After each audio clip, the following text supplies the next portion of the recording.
Hai, makasih udah mau mampir di channel aku. Jadi hari ini kita bakal gibah bersama Loli Cimos.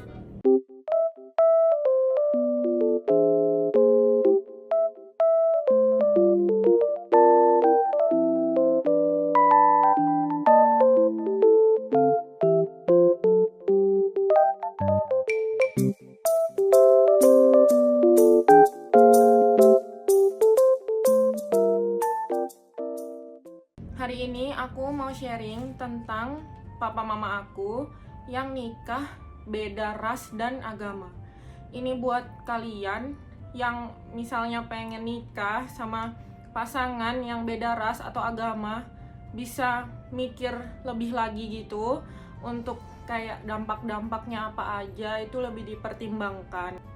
Emang nggak semua pernikahan yang beda ras sama agama itu jelek ya, maksudnya yang harmonis dan rukun ada aja, tapi yang banyak kendala gara-gara hal itu juga nggak sedikit gitu. Jadi ini aku bakal sharing pengalaman aku. Jadi tadi malam tuh aku nginget-nginget masa lalu aku kan dari kecil. Soalnya kalau mau buat konten biasanya aku tulis dulu, karena biasanya aku tuh lupa urutan mau ceritanya tuh dari mana. Jadi aku biasanya tulis dulu poin-poinnya biar urut waktu cerita. Nah, jadi tadi malam tuh aku sampai nangis. Ingat semua pengalaman yang nggak enak kan. Jadi semoga buat video ini nggak nangis ya, karena kalau nangis nanti nggak bisa cerita. Terus habis ini aku mau buat TikTok, kalau nangis make upku rusak. Nah, jadi ini aku mulai dari papa mama aku sebelum nikah. Papa aku itu orang Cina yang mayoritas keluarganya itu agamanya Buddha. Kalau mama aku itu orang Jawa yang mayoritas keluarganya itu Islam. Jadi papa aku dulu itu orang Medan, terus merantau ke Surabaya untuk cari kerja.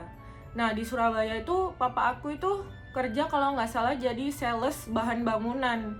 Dan itu tuh struggle banget di sini. Karena di sini papa aku itu tinggalnya itu bahkan bukan di kos atau kontrak. Papa aku itu tinggal di rumah kosong. Jadi papa aku tuh masuk lewat jendelanya biar bisa tidur di rumah itu. Pokoknya miskin dan struggle banget.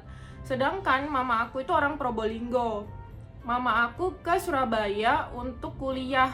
Kebetulan kakek buyut aku itu orang yang cukup kaya, jadi punya rumah di Probolinggo, punya rumah di Surabaya. Jadi mama aku tinggal di Surabaya tuh di rumahnya kakek buyut aku. Akhirnya papa mama aku kenalan lah, dan papa aku mulai ngejer dan PDKT-in mama aku sampai di titik mereka menikah.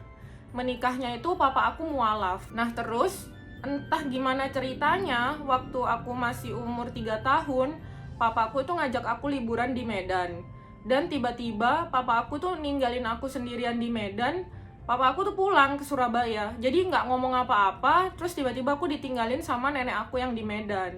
Aku lupa aku berapa lama di Medan, kalau nggak salah 1 tahun.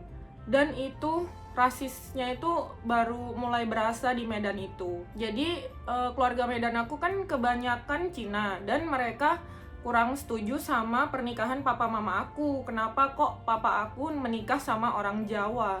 Nah, di situ aku yang kena. Karena kebetulan dulu kulit aku itu kan dekil. Pokoknya gimana ya? Kayak misalnya mereka sepupu-sepupu aku tuh dibeliin makanan, tapi aku enggak. Terus aku tuh berkali-kali dibilangin kalau aku tuh nggak punya orang tua di situ. Jadi kayak papa mama kamu tuh udah nggak ada, tapi konteks nggak adanya aku nggak ngerti. Maksudnya aku masih kecil, aku nggak ngerti konteks nggak ada itu meninggal apa gimana. Intinya aku tuh waktu itu nggak punya orang tua di situ. Yang bener-bener lonely banget, yang kayak tiap malam aku tuh nangis. Kenapa kok aku nggak punya orang tua di situ kan? Terus kayak berat, jadi emang mereka tuh minta aku tuh nurut karena nggak punya siapa-siapa, aku nggak punya orang tua. Jadi mau nggak mau aku tuh harus nurut sama mereka. Yang ada bagusnya sih, aku di keluarga Cina itu diajarin tahu diri banget. Karena dia bilang aku nggak punya orang tua, jadi harus tahu diri, nggak boleh minta aneh-aneh. Terus kalau misalnya aku kilaf minta sesuatu, aku tuh pasti langsung digebukin pakai kayu bakar. Kalau aku lari, ke jalan itu bener-bener dikejar, terus digebukin sama nenek aku yang bener-bener dididik jadi orang itu harus tahu diri, nggak boleh minta aneh-aneh, sadar diri kalau kita tuh bukan orang kaya, jadi bener-bener harus ngerti bawa diri lah. Itu kelebihan sih menurut aku. Kelebihannya ya emang aku hidup itu jadi nggak terlalu banyak nuntut, nggak ada kepengen yang aneh-aneh, pengen hidup kaya raya, pengen punya rumah bagus tuh nggak ada. Bener-bener tahu diri. Sampai aku SD, SMP, SMA, aku tuh nggak pernah minta apapun ke orang tua aku. Kayak butuh HP, butuh apa, aku nggak pernah minta.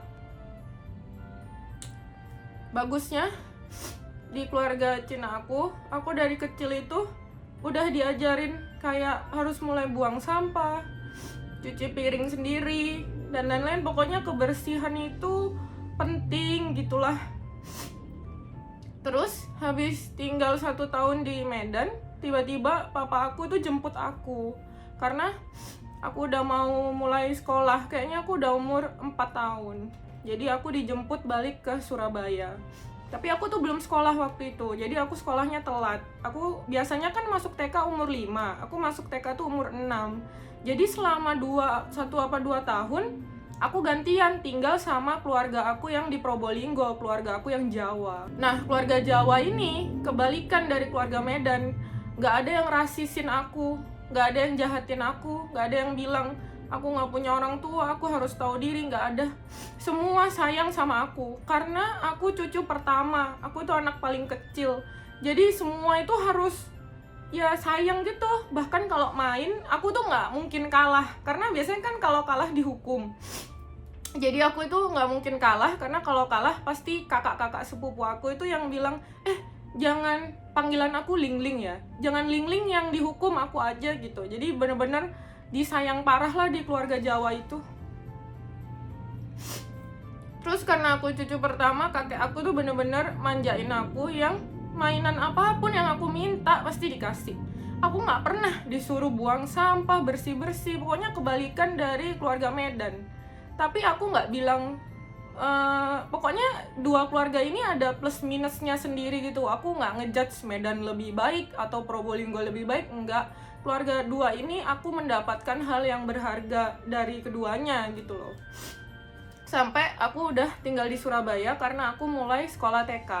Aku TK-nya itu di TK Islam, namanya itu Tumbuh Kembang.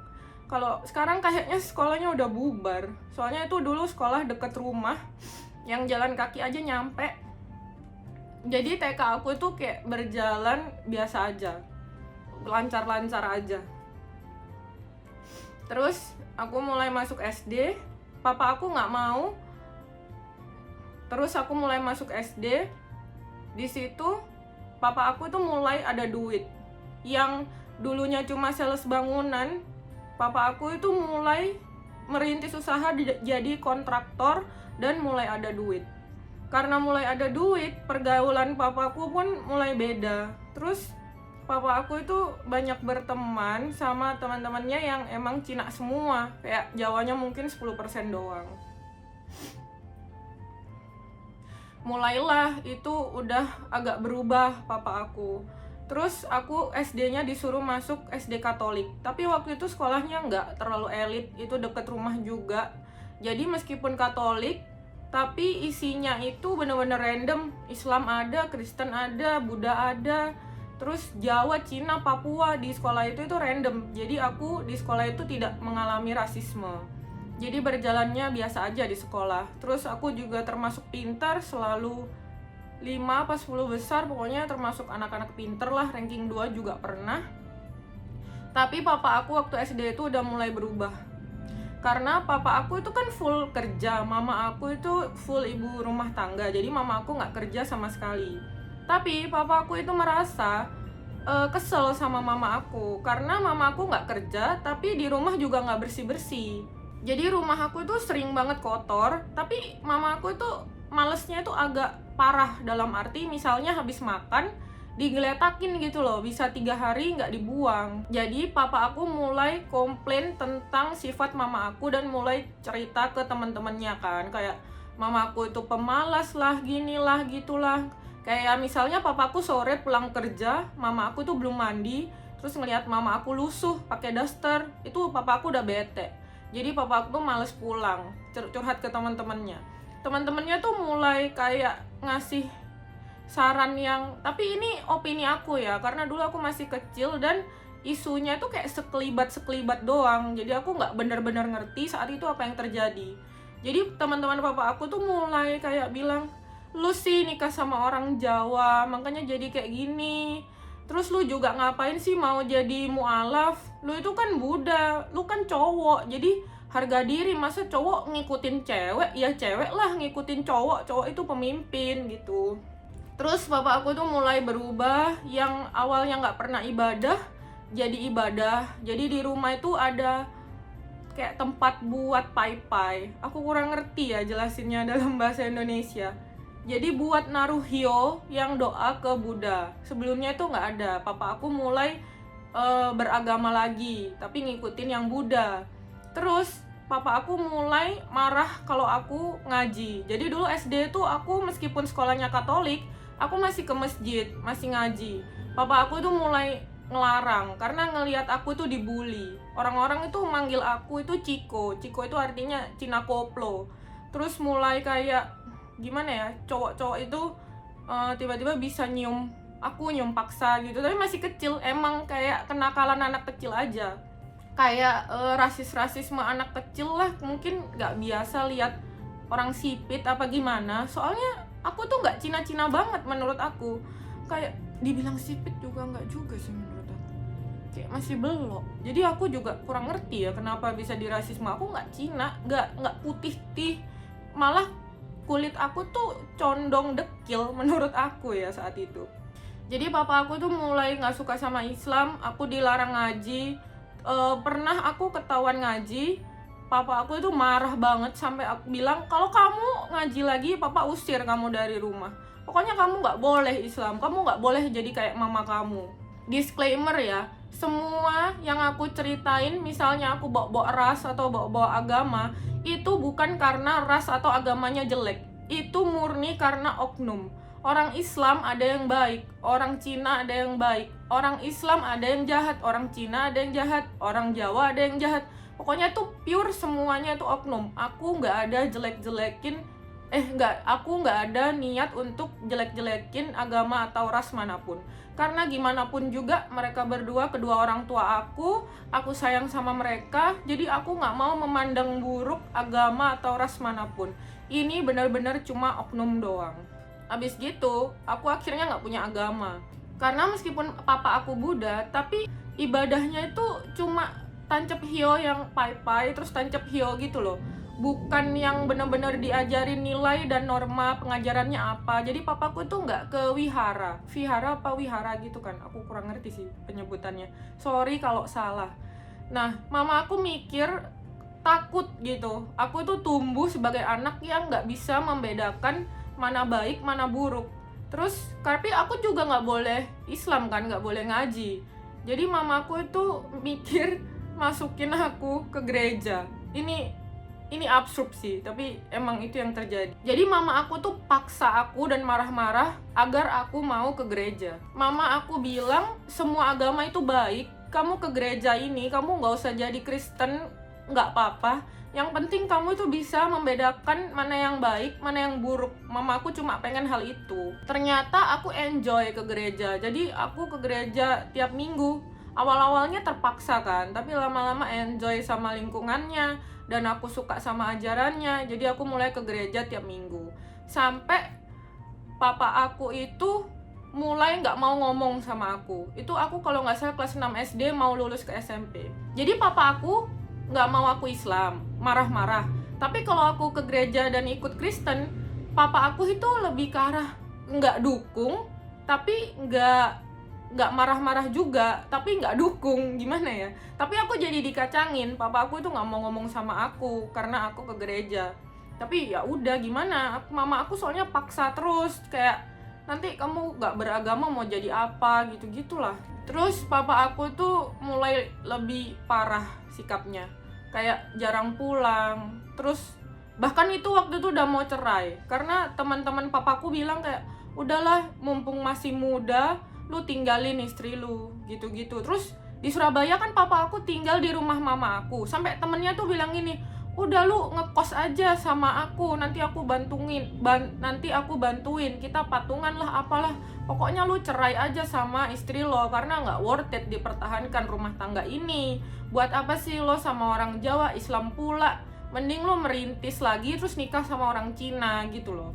Tapi endingnya aku nggak ngerti gimana, pokoknya papa aku itu nggak jadi cerai sama mama aku, tapi keluarganya itu jadi bener-bener nggak harmonis. Terus aku mulai SMP, papa aku masukin aku di sekolah Kristen yang agak elit, yang 90% itu Cina di situ. Dan itu aku mulai merasakan bully di sekolah, karena aku merasa karena aku beda ya, jadi bener-bener dibully sih. Kayak misalnya di kepala aku tuh dipukul buku, terus rok sekolah aku itu dibuat ngelap sepatu mereka yang kena comberan. Tapi ini nggak satu kelas ya, ini bener-bener cuma oknum yang 5 apa 7 orang gitu.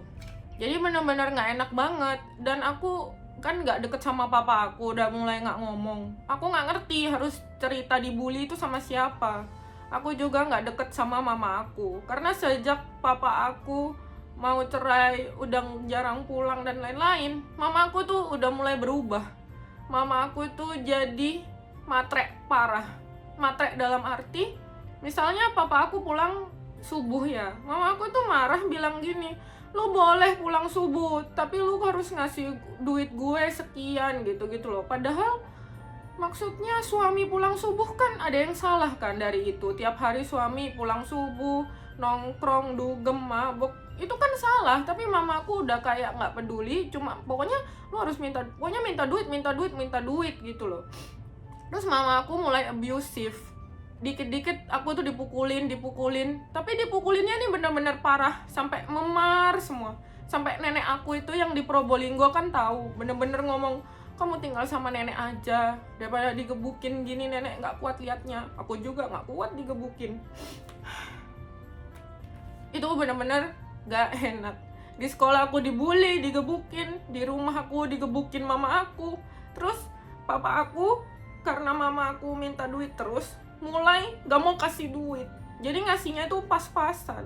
Sedangkan mama aku kan ibu rumah tangga, nggak kerja. Kalau papa aku ngasihnya kurang, mama aku tuh harus nutup dari apa gitu loh. Sebenarnya mama aku tuh kasihan juga. Jadi papa aku tuh merasa ngasih duit mama aku tuh udah berlebih, mama aku merasa duit dari papa aku tuh kurang terus gitu. Tapi aku kondisinya nggak ngerti, karena dari cerita papa aku yang aku sering nguping, papa aku ngobrol sama temennya, kalau mama aku tuh boros banget. Tapi dari sisi mama aku itu nggak beli aneh-aneh gitu loh. Jadi sebenarnya aku kurang ngerti. Tapi memang mama aku itu ada sifat buruk. Kayak misalnya aku itu sakit tipes, yang bener-bener udah sakit parah, nggak bisa bangun, dan akhirnya ke rumah sakit kan. Nah di rumah sakit tuh harus nebus obat. Misalnya obatnya 600.000, aku agak lupa. Terus mama aku tuh cuma nebus 200 apa 300.000. 300.000-nya dikorup sama mama aku, entah buat apa. Tapi bilang ke papa aku kalau obatnya tuh 600.000. Jadi mama aku tuh suka korup, kecil-kecil tapi banyak. Jadi papa aku tuh mulai trust issue gitu loh, nggak mau ngasih duit. Sampai aku SMA, aku tuh udah nggak dikasih duit sama sekali. Itu dari SMP. SMP itu aku bahkan kalau makan di kantin, aku itu nungguin temanku selesai makan, udah mau masuk kelas kayak 3 menit terakhir, terus aku makan sisa-sisa makanan mereka gitu loh, yang kalau udah nggak ada orang, udah mulai masuk kelas, belnya udah bunyi, terus aku cepet-cepet makan tuh sisa-sisa teman-teman aku di piring tuh. Pokoknya aku bener-bener nggak ada uang sama sekali. Sampai di SMA aku tuh mulai kerja, aku jualan baju online karena aku udah nggak tahu lagi harus jajan gimana. Bahkan aku hampir nggak pernah sama sekali ke mall waktu SMP tuh. Jadi teman-temanku tuh nge-mall, beli ini beli itu, aku nggak pernah sama sekali karena nggak ada uang. Terus SMA aku tuh kerja, tapi keluarga juga nggak ada perkembangan, makin hari makin buruk. Papaku juga udah mulai cari-cari pacar Cina, jadi mulai main Facebook, kenalan sama cewek Cina, terus kopi darat gitu-gitu. Aku kurang ngerti endingnya itu selingkuh atau enggak. Pokoknya yang aku tahu kayak gitu, karena beberapa kali ketahuan, terus mama aku marah. Kalau mama aku marah, aku digebukin juga. Tenang, maaf ya kalau nangis. Jadi pokoknya nggak enak banget. Terus aku SMA udah mulai kerja, cari duit, jualan baju, hasilnya lumayan, tapi duitnya dikorup mama aku. Mama aku bilang, mama aku tuh kurang duit dari papa aku. Terus uangku kerja itu dimintain, tapi aku masih ada sisa buat aku jajan. Jadi SMA itu aku nggak terlalu menderita karena masih pegang duit.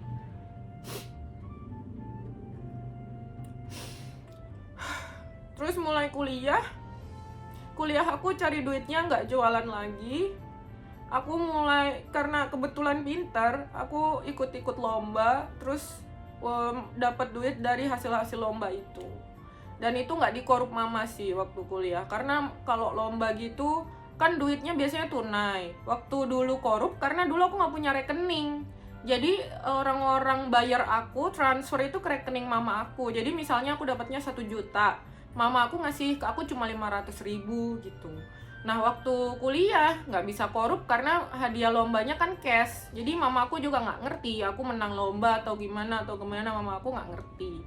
Dan waktu kuliah papa aku mulai punya, ini selingkuh yang jelas. Kalau dulu kan selingkuhnya nggak jelas dalam arti cuma kopi darat doang, nggak ngerti endingnya tuh pacaran apa gimana. Pokoknya yang kopi darat itu biasanya tuh cewek-cewek ABG gitulah, yang Cina-Cina, nggak ngerti deh aku. Pokoknya kayak gitu ya. Aku juga kurang bisa memahami kondisi keluarga aku. Sampai kuliah itu pun papaku belum mau ngomong sama aku. Itu dari SMP. Bayangin, aku nggak ngomong sama sekali sama papaku. Kayak satu kata patah pun nggak ngomong dari SMP. Terus nggak ngomongnya parah sih. Kayak misalnya papa aku pulang kerja, aku cuma nanya, papa udah makan? Gitu jawabnya cuma gitu loh.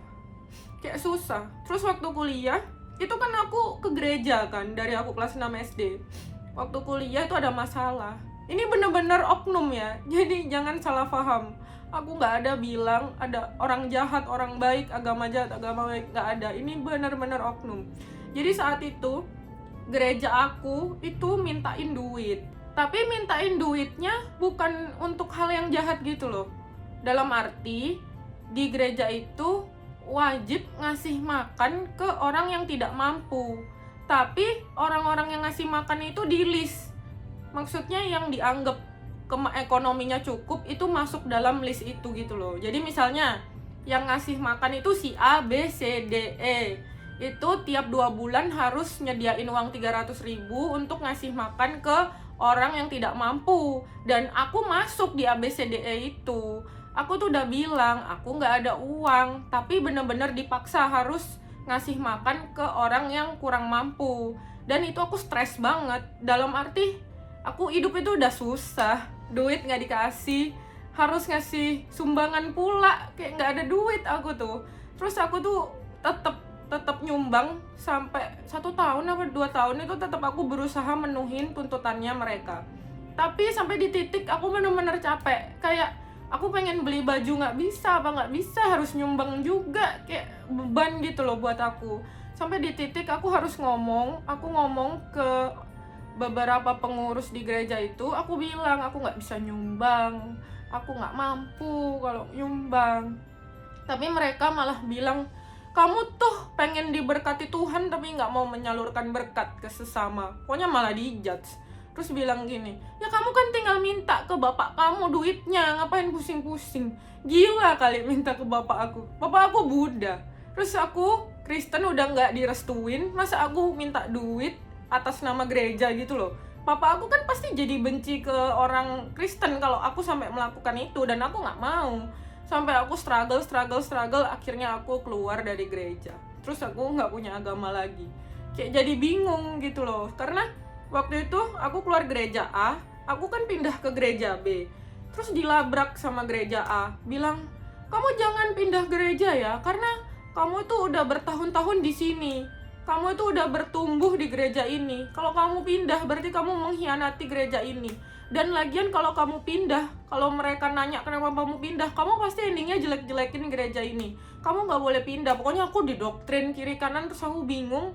Akhirnya aku keluar juga dari gereja B dan aku nggak ke gereja mana-mana, terus memutuskan aku nggak beragama dulu. Aku bingung gitu loh sama hidupku. Ini jangan ditiru, nggak baik. Cuma aku nggak bilang jalan yang aku ambil itu benar atau salah sih, karena aku bingung kondisinya itu, aku bingung, aku nggak ngerti aku harus curhat ke siapa. Nggak punya orang tua dalam arti keluargaku menurut aku hancur ya. Terus papaku udah punya selingkuhan, udah ngabisin waktu sama selingkuhannya, udah ngomong berkali-kali mau cerai ke mama aku tambah depresi, makin jahat ke aku, makin gebukin, makin marah-marah, dan marah-marahnya udah nggak kekontrol, dalam arti udah bilang kayak aku tuh mendingan mati aja, terus aku hidup itu nggak guna. Terus mama aku juga sumpahin aku yang aneh-aneh, katanya semoga kamu hidupnya itu susah dapat kerja, seumur hidup susah. Aku ngerti, mungkin mama aku jahat ke aku itu bukan pilihan dia. Mungkin mama aku tuh stres karena tindakan papa aku. Tapi aku juga nggak nyalahin papa aku, karena papa aku begitu juga karena mama aku. Jadi menurutku ini lingkaran setan. Papa aku kecewa sama mama aku nggak mau berubah, mama aku ngelampiasin stresnya ke aku. Jadi benar-benar menurutku lingkaran setan. Aku cuma korban, tapi menurutku semua korban sih, nggak ngerti deh. Sampai aku kerja, duit aku masih dikorupsi mama aku. Aku sampai mau makan siang di kantor aja susah banget. Kayak udah kerja tapi mau foya-foya itu masih susah. Mau beli hal yang aku pengen masih susah. Terus mama aku ngambilin duit aku untuk keperluan-keperluan yang menurutku itu bodoh ya. Kayak misalnya, ini bukan mama aku bodoh, yang tindakan mama aku itu bodoh menurut aku. Contohnya, jadi rumah aku itu kan kos-kosan. Salah satu penghuni kos itu ibu-ibu tukang jual sari dele. Nah, ibu-ibu ini tuh pengen naik haji. Terus mama aku nyuruh ibu-ibu ini tuh nabung di mama aku. Nabung setiap hari itu 5.000, 10.000 gitulah. Sampai bertahun-tahun tabungan ibu-ibu ini itu udah cukup buat naik haji. Sekitar yang di mama aku tuh 30 juta, terus dia ada simpenan sendiri. Aku nggak ngerti sih naik haji apa umroh. Pokoknya waktu itu Ibu Sari Dele ini ngeklaim duitnya 30 juta itu. Terus mama aku ternyata nggak pegang duitnya. Mama aku tuh ngeremehin, yalah cuma 5.000 tiap hari. Ternyata mama aku tuh nggak sadar kalau itu tuh sampai 30 juta. Jadi saat ibu-ibu itu ngeklaim, mama aku tuh nggak ada uang. Akhirnya karena mama aku nggak kerja, dan nggak mungkin dong minta papa aku 30 juta. Papa aku pasti ngamuk besar. Jadi endingnya aku yang harus bayar duit itu dari uang gaji aku. Jadi kayak udah kerja susah-susah nggak bisa nikmatin, dan untuk hal yang gak penting gitu loh menurutku, kayak hal konyol. Terus salah satu contohnya lagi, kayak mama aku itu suka ngutangin tetangga. Tapi misalnya tetangga pengen beli waktu itu zaman BlackBerry kan. Jadi mama aku itu pakai duit gaji aku buat ngutangin tetangga. Ternyata tetangganya nggak bayar. Dan mama aku tuh kayak bilang, kasihan tetangga nggak punya BlackBerry, akhirnya diutangin. Padahal aku sendiri HP-nya jelek, tapi mama aku ngutangin tetangga. Kayak gitulah, nggak ngerti. Pokoknya mama aku tuh suka ngebantu orang dengan duit aku. Tapi kata temenku, ini itu mungkin mama aku ada rasa kayak suka bantu biar dihargain gitu loh. Aku kurang ngerti sih. Jadi mama aku itu pengen ngebantu tetangga-tetangga lingkungannya biar merasa dihargain, dibutuhkan gitu. Ini opiniku ya, tapi aku nggak ngerti bener apa enggak. Karena mama aku itu karena mama aku itu stres dengan papa aku dan lain-lain, akhirnya pelariannya itu kayak gitu mungkin. Jadi bener-bener uang gajiku bertahun-tahun dikorupsi untuk beliin orang kulkas, beliin orang HP, udah pokoknya capek. Sampai di titik papaku dan selingkuhannya itu udah mulai kayak papaku udah jatuh cinta banget lah sama selingkuhannya, karena selingkuhannya itu wanita karir. Selingkuhannya waktu itu kalau nggak salah dosen, nggak tahu deh dosen apa gimana, pokoknya wanita karir. Terus pinter merawat diri, rajin, pokoknya kebalikan mama aku. Jadi papa aku tuh jatuh cinta banget karena merasa dia nggak mendapatkan itu dari mama aku. Dan papa aku tuh udah mulai pengen cerai lagi, udah kayak nggak enak lah rumahku. Sampai di titik yang papa aku udah benar-benar di pucuk, di ujung mau cerai, tiba-tiba papa aku meninggal.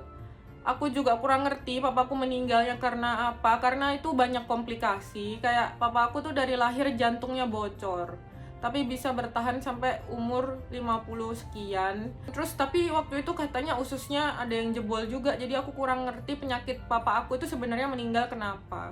Terus habis papa aku meninggal, aku tuh udah mikir aku mau putus hubungan sama keluarga Cina aku.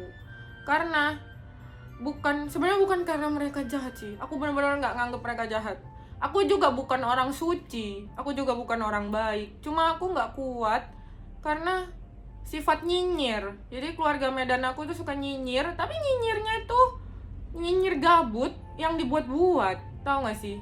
Misalnya keluarga Medan aku tuh ngasih aku tas, tapi ini oknum ya, nggak semua 100% keluarga Medan aku tuh yang Cina jahat, enggak, tapi ini oknum. Tapi lainnya yang tahu juga nggak ngebelain, jadi kayak sama-sama gibah aja gitu sih. Terus misalnya keluarga Medan aku ngasih tas, terus aku terima tasnya, digosipin di grup keluarga kayak itu Ling nggak tahu malu dikasih tas diterima, padahal itu tas mahal, harusnya dia kan nggak gini nggak gitu. Aku nggak ngerti sih. Aku nggak minta, tiba-tiba dikasih. Aku juga nggak butuh tasnya itu menurut aku nggak bagus. Cuma kalau aku nolak, takut dibilang gimana ya, takut dia merasa nggak dihargain. Pokoknya aku berkali-kali kena masalah sama keluarga Medan ini. Terus contoh lainnya, waktu itu aku ke Medan buat ada kayak acara Buddha yang orang sudah meninggal harus didoain, bakar ini bakar itu gitu. Aku juga kurang ngerti, cuma aku ngikutin aja. Terus dari Medan mau pulang ke Surabaya, salah satu tante aku mau nitip bolu meranti, yang tahu orang Medan pasti tahu. Nah, satu bolu itu kalau nggak salah 1 kilo apa setengah kilo, pokoknya tante aku tuh titip banyak, itu totalnya 7 kilo. Dan dia nggak mau ditaruh bagasi, maunya di hand carry. Sedangkan jatah kabin itu cuma 7 kilo. Karena waktu itu aku pakai Lions pesawatnya, aku nggak dapet bagasi, jadi cuma dapet kabin 7 kilo. Nah, kalau aku beliin dia semua bolu itu, aku nggak bisa bawa barang aku. Karena aku ada bawa ransel satu, isinya cuma baju-baju sekedarnya aja. Akhirnya aku tetap bawa bolu itu, tapi ransel aku dan isinya itu ditinggalin di Medan. Aku nggak bawa, padahal itu aku beli baju itu susah, aku itu nggak ada duit, itu harus kehilangan baju karena bolu. Cuma aku mikir karena aku banyak masalah sama keluarga Cina aku harus berbuat baik biar dipandang baik. Aku mau memperbaiki hubungan, awalnya kayak gitu. Terus aku bawa bolunya ke Surabaya, itu aku flight malam, sampai di Surabaya itu malam sekitar jam 11. Terus ngirim bolu itu ke rumah tante aku pakai gosen. Ternyata bapaknya itu nyasar, nggak ngerti alamatnya tante aku, bingung, udah malam juga, bingung mau tanya siapa, tutup semua. Tante aku tuh udah mulai marah-marah ke aku, ngomong di grup keluarga, pokoknya aku goblok. Aku nggak ngerti sih, soalnya aku disampein sama tante aku yang satunya, jadi aku kondisinya sebenarnya nggak ngerti. Pokoknya dia bilang aku disuruh ngirim bolu aja nggak becus, bodoh. Terus tante aku yang nitip bolu ini ngechat aku gini, udah, aku nggak butuh bolunya, kamu buang aja semuanya. Aku bawa bolu itu, udah perjuangan, dipermasalahkan, banyak lah pokoknya hal-hal kecil kayak gitu yang endingnya nyinyir, endingnya jadi masalah, sampai aku capek. Terus mereka juga dari awal nggak suka mama aku karena mama aku tuh Jawa, terus bilang kulit aku tuh kulit pembantu lah apalah. Udah, aku capek. Jadi waktu papa aku meninggal, aku pengen putus sama keluarga Cina. Tapi aku nggak salahin mereka, bener-bener nggak salahin mereka. Mungkin mereka nggak suka aku juga bukan karena Jawa, karena attitude aku jelek atau aku ada salah. Tapi aku kayak belum bisa sih untuk saat ini nerima keluarga Cina aku, karena aku merasa mereka rasis. Tapi aku juga nggak nyalain mereka, mungkin mereka seperti itu karena lingkungannya seperti itu, nggak ngerti yang mana yang salah, mana yang baik. Mungkin pikiran mereka kurang terbuka, kayak banyak faktor. Aku juga nggak mau benci mereka, tapi untuk saat ini aku nggak mau berhubungan gitu loh, karena banyak banget kasus-kasus kecil sebenarnya, tapi banyak banget. Kayak misalnya acara Imlek, kan kalau datang di acara Imlek, kita tuh harus bilang Kyonghee ke semua orang yang lebih tua dari aku. Waktu itu aku lupa bilang Kyonghee ke satu orang. Waktu itu aku lupa bilang Kyonghee ke satu orang. Ternyata orang ini tuh yang bayarin makan di restoran saat acara Imlek itu. Itu udah dihujat, kenapa, ada masalah apa, kok aku nggak mau ngomong Kyonghee ke orang itu. Terus padahal orang itu tuh udah bayarin makan, aku kok nggak tahu diri. Padahal aku tuh lupa ngomong Kyonghee karena orang ini tuh datangnya telat. Jadi kita tuh udah ngumpul, udah mulai makan, orang ini kayaknya dari kamar mandi, datangnya telat. Jadi aku nggak tahu kalau aku tuh belum ngucapin Kyonghee ke orang ini. Tapi udah diomongin nggak enak. Padahal ya, logikanya kalau punya niat baik, misalnya aku lupa ngomongin Kyonghee, harusnya ngomong aja dong. Maksudnya jangan diperpanjang, bilang aja, loh kamu kok nggak ngucapin Kyonghee ke Su itu? Maksudnya nanya gitu loh. Pasti aku kayak, oh iya aku lupa, dan aku pasti langsung ngucapin Kyonghee. Ini tuh diperpanjang gitu loh. Emang lu ada masalah apa sama Su itu? Kok nggak mau ngucapin Kyonghee? Kenapa lu nggak tahu diri? Padahal Su itu yang bayarin makan. Jadi aku nggak kuat dramanya. Jadi mending saat ini aku putus dulu hubungan. Ya kalau aku ada salah sama mereka juga aku mau minta maaf. Tapi untuk drama lagi aku udah nggak kuat. Hidupku udah susah. Aku nggak mampu nambah masalah lagi. Mending aku nggak makan Imlek. Atau kalau mereka mau ngundang makan Imlek nggak apa-apa, tapi aku bayar sendiri aja. Pokoknya jangan nambah drama lagi. Aku udah capek.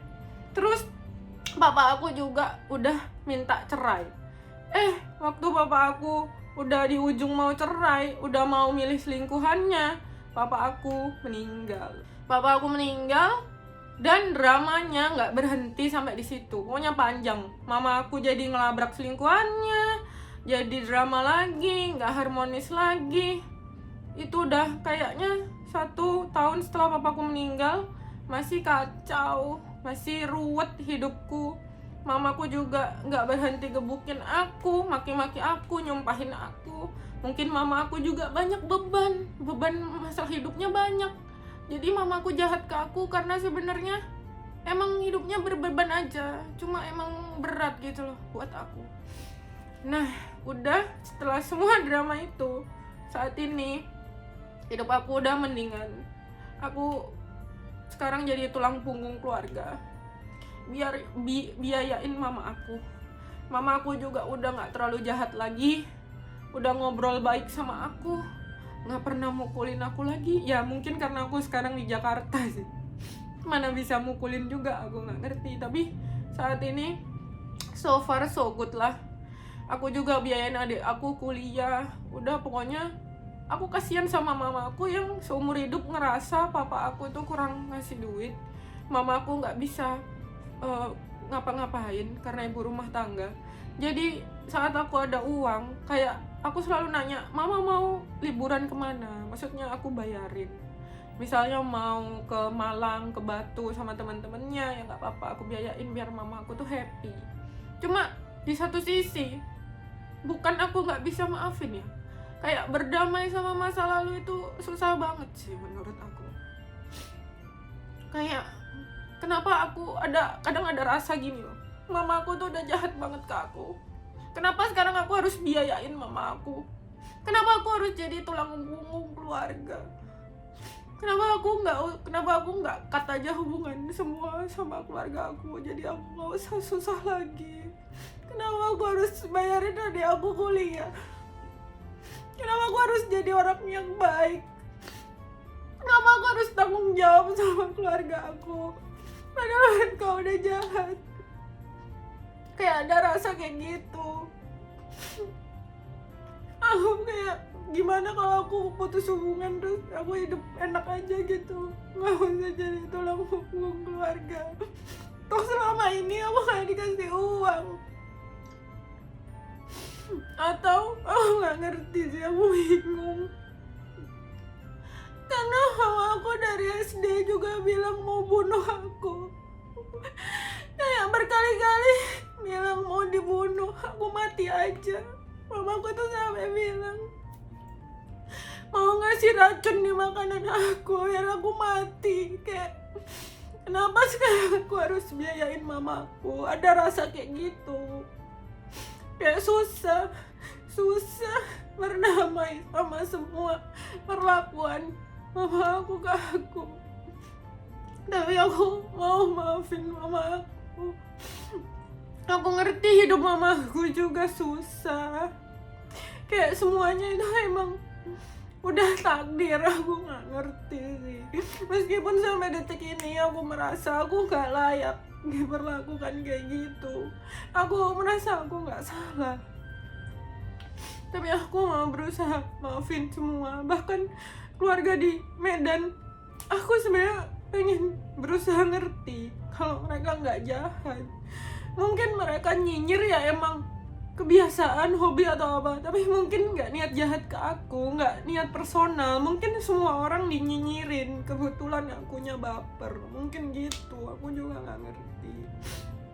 Jadi menurut aku, buat kalian yang mau nikah beda ras atau agama, pikir 1000 kali gimana anak kalian nanti. Kayak itu susah.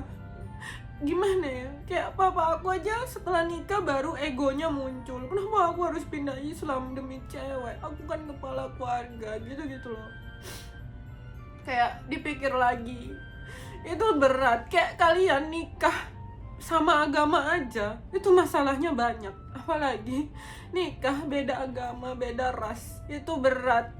Sampai nggak tahu ya, sampai aku besar pun nenek aku yang Cina dan keluarga Cina aku, menurut aku itu nggak suka sama mama aku karena ya cerita papa aku sering cerita ke mereka kalau mama aku tuh jahat, males, gini gitu. Akhirnya mungkin mereka mandang buruk mama aku. Pokoknya semua itu lingkaran setan menurutku. Karena gini jadi gini, karena gini jadi gini. Terus aku juga kena imbasnya karena aku anak mama aku ikut-ikutan dibilangin males, dibilangin nggak tahu diri. Padahal menurut aku, ini dari sisi aku itu berprestasi, selalu ranking, dapat beasiswa, bisa kerja sendiri. Menurut aku itu sudah menjalankan kewajibanku itu dengan benar. Tapi memang masih kurang aja gitu. Jadi semoga sharing aku ini bisa ngebantu kalian yang saat ini pacaran, mau nikah beda agama, beda ras, dipikir lagi. Itu berat. Itu benar-benar berat. Makasih kalau kalian suka atau terbantu sama sharing aku. Kalian bisa like, comment, sama subscribe. Makasih udah support aku. Makasih buat semuanya udah dengerin aku. Aku gak ngerti. Aku pengen nulis buku tentang pengalaman aku. Cuma gak pinter nulis. Jadi emang menurut aku kayak buat YouTube aku bisa sharing pengalaman aku tuh agak lega sih, ya bisa didengerin. Selama ini aku bingung cerita ke siapa gitu. See you, bye bye. Maaf ya kalau lama.